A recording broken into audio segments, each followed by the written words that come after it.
ഡൽഹി സ്ഫോടനത്തിൽ പാകിസ്ഥാന്റെ പങ്ക് തെളിയുന്നു. അറസ്റ്റിലായ ഡോക്ടർ ആദിലിന്റെ സഹോദരൻ ഡോക്ടർ മുസഫർ അഹമ്മദ് അഫ്ഗാനിസ്ഥാൻ കേന്ദ്രമായി പ്രവർത്തിക്കുന്ന പാക് ഭീകരവാദിയുമായി നിരന്തരം ബന്ധപ്പെട്ടു. മുസഫറിന്റെ നിർദ്ദേശപ്രകാരമാണ് ഡോക്ടർ ഉമർ ചാവേറായത് എന്ന് സൂചന. ഡോക്ടർ ആദിൽ അറസ്റ്റിലായതോടെ മുസഫർ അഫ്ഗാനിലേക്ക് കടന്നു എന്നും വിവരം. ഡോക്ടർ മുസഫർ, ഡോക്ടർ മുസമ്മിൽ എന്നിവർ പാക് ഭീകരനുമായി കൂടിക്കാഴ്ച നടത്തിയത് ഇസ്താംബൂളിൽ വെച്ച്. അതിനിടെ ഡൽഹി ഭീകരാക്രമണ കേസുമായി ബന്ധപ്പെട്ട് മൂന്നാമത്തെ കാറും കണ്ടെത്തി. കൂടുതൽ വിവരങ്ങളുമായി എസ് നന്ദഗോപൻ ചേരുന്നു. നന്ദൻ, ഡൽഹി സ്ഫോടനത്തിലെ പാക് ബന്ധം തെളിയുകയാണ്. നിർണായകമായ വിവരങ്ങൾ എന്തൊക്കെയാണ്? പാകിസ്ഥാന് നേരത്തെ ഈ ഡൽഹി സ്ഫോടനവുമായി കൃത്യമായി ബന്ധമുണ്ടെന്ന് അന്വേഷണ സംഘം സംശയിച്ചിരുന്നു. ഇതുമായി ബന്ധപ്പെട്ടപ്പോൾ കൂടുതൽ തെളിവുകളാണ് ഇപ്പോൾ അന്വേഷണ സംഘം ശേഖരിച്ചു വരുന്നത്. അതുമായി ബന്ധപ്പെട്ട ചില നിർണായക വിവരങ്ങൾ ഇപ്പോൾ അന്വേഷണ സംഘത്തിന് ലഭിച്ചിട്ടുണ്ട്. അതായത് നേരത്തെ ഈ ഫരീദാബാദിൽ അറസ്റ്റിലായിട്ടുള്ള ഡോക്ടർ ആദിൽ, ഇയാളുടെ സഹോദരൻ ഒരു മുസഫർ അഹമ്മദ്, ഇയാളും ഡോക്ടറാണ്.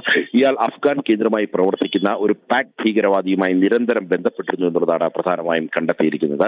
മാത്രമല്ല ഈ മുസഫർ ഈ ദുബായിൽ നിന്നുകൊണ്ട് ഈ മൊഡ്യൂളിനെ കൃത്യമായി ഓപ്പറേറ്റ് ചെയ്തിരുന്നു എന്നുള്ളതും അന്വേഷണത്തിൽ ഇപ്പോൾ ബോധ്യമായിരിക്കുന്നു. അതായത് ഈ ഡൽഹിയിലെ ചെങ്കോട്ടയിൽ നടന്ന ഈ ഭീകരാക്രമണം അല്ലെങ്കിൽ ഈ സ്ഫോടനവുമായി ബന്ധപ്പെട്ട് വളരെ വ്യക്തമായ പങ്ക് ഈ മുസഫർ അഹമ്മദിനുണ്ട് എന്നുള്ളതാണ് പ്രധാനമായും ഇപ്പോൾ കണ്ടെത്തിയിരിക്കുന്നത്. ഈ ആദിലിന്റെ അറസ്റ്റിന് പിന്നാലെ ഇയാൾ അഫ്ഗാനിലേക്ക് രക്ഷപ്പെട്ടു എന്നുള്ളതാണ് പ്രധാനമായും ഇപ്പോൾ അന്വേഷണ സംഘം വിലയിരുത്തുന്നത്. മാത്രമല്ല ഈ ആദിലിന്റെ നിർദ്ദേശപ്രകാരമാണ് ഈ ഇവിടെ ഇപ്പോൾ ഈ ചെങ്കോട്ടയ്ക്ക് സമീപം സ്ഫോടനമുണ്ടായത്, ഉമർ അങ്ങനെ പൊട്ടിത്തെറിച്ചത്, ചാവേറായത് എന്നുള്ളതാണ് പ്രധാനമായും അന്വേഷണ സംഘം വിലയിരുത്തുന്നത്.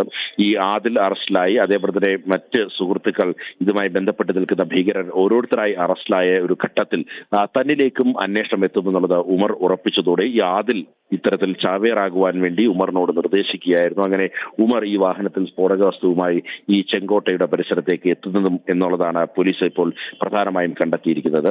മാത്രമല്ല ഈ ഡോക്ടർ മുസഫറും അതേപോലെ തന്നെ നേരത്തെ 2900 ഗ്രാം അമോണിയം നൈട്രേറ്റുമായി ഫരീദാബാദിൽ അറസ്റ്റിലായ ഡോക്ടർ മുസമ്മിലുമായി ചേർന്ന് ഈ പാക് ഭീകരനുമായി കൂടിക്കാഴ്ച നടത്തിയിട്ടുണ്ട്. ആ കൂടിക്കാഴ്ച നടന്നിട്ടുള്ളത് ഇസ്താൻബുളിൽ വെച്ചാണ് എന്നുള്ളതും അന്വേഷണ സംഘം സ്ഥിരീകരിക്കുന്നുണ്ട്.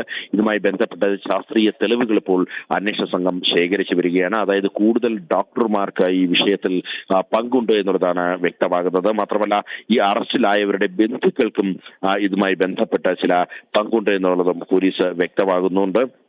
നേരത്തെ ഈ ഉമറിന്റെ കാറ് ഒരു പാർക്ക് ചെയ്തതുമായി ബന്ധപ്പെട്ട് നേരത്തെ ഒരാളിനെ അറസ്റ്റ് ചെയ്തിരുന്നു. ഇതുമായി ഇയാളുടെ ഈ ഉമറിന്റെ ഏറ്റവും അടുത്ത ബന്ധുവാണ് എന്നുള്ളതാണ് പോലീസ് വ്യക്തമാക്കുന്നത്. ഇങ്ങനെ ഇവരുടെ ബന്ധുക്കൾക്കും ഈ ആക്രമണവുമായി ബന്ധപ്പെട്ട് ഭീകരവാദവുമായി ബന്ധപ്പെട്ട് കൃത്യമായി പങ്കുണ്ട് എന്നുള്ളതാണ് പ്രധാനമായും പോലീസ് സംശയിക്കുന്നത്. ഏതായാലും ഇപ്പോൾ ഈ മൂന്നാമത്തെ കാർ, ഒരു 3 കാറുകൾ ഇതിൽ ബന്ധപ്പെട്ടിരുന്നു എന്നുള്ളത് പോലീസിന് സംശയമുണ്ടായിരുന്നു. അങ്ങനെ മൂന്നാമത്തെ കാറും ഇപ്പോൾ പോലീസ് കസ്റ്റഡിയിലെടുത്തിരിക്കുകയാണ്.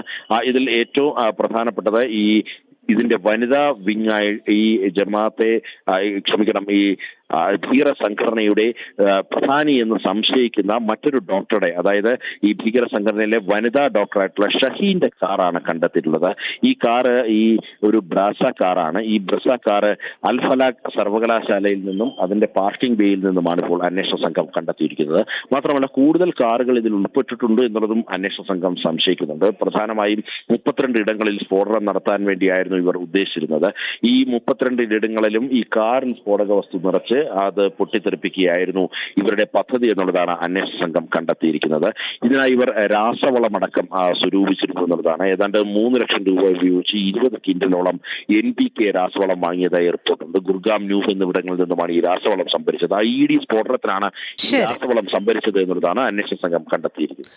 ശരി നന്ദൻ, എന്തായാലും ഡൽഹി സ്ഫോടനത്തിലെ പാക് ബന്ധം തെളിയുകയാണ്. അതനുസരിച്ചുള്ള വിവരങ്ങളാണ് ഇപ്പോൾ ഏറ്റവും ഒടുവിലായി പുറത്തുവരുന്നത്. എസ് നന്ദഗോപനാണ് വിശദാംശങ്ങൾ നൽകിയത്.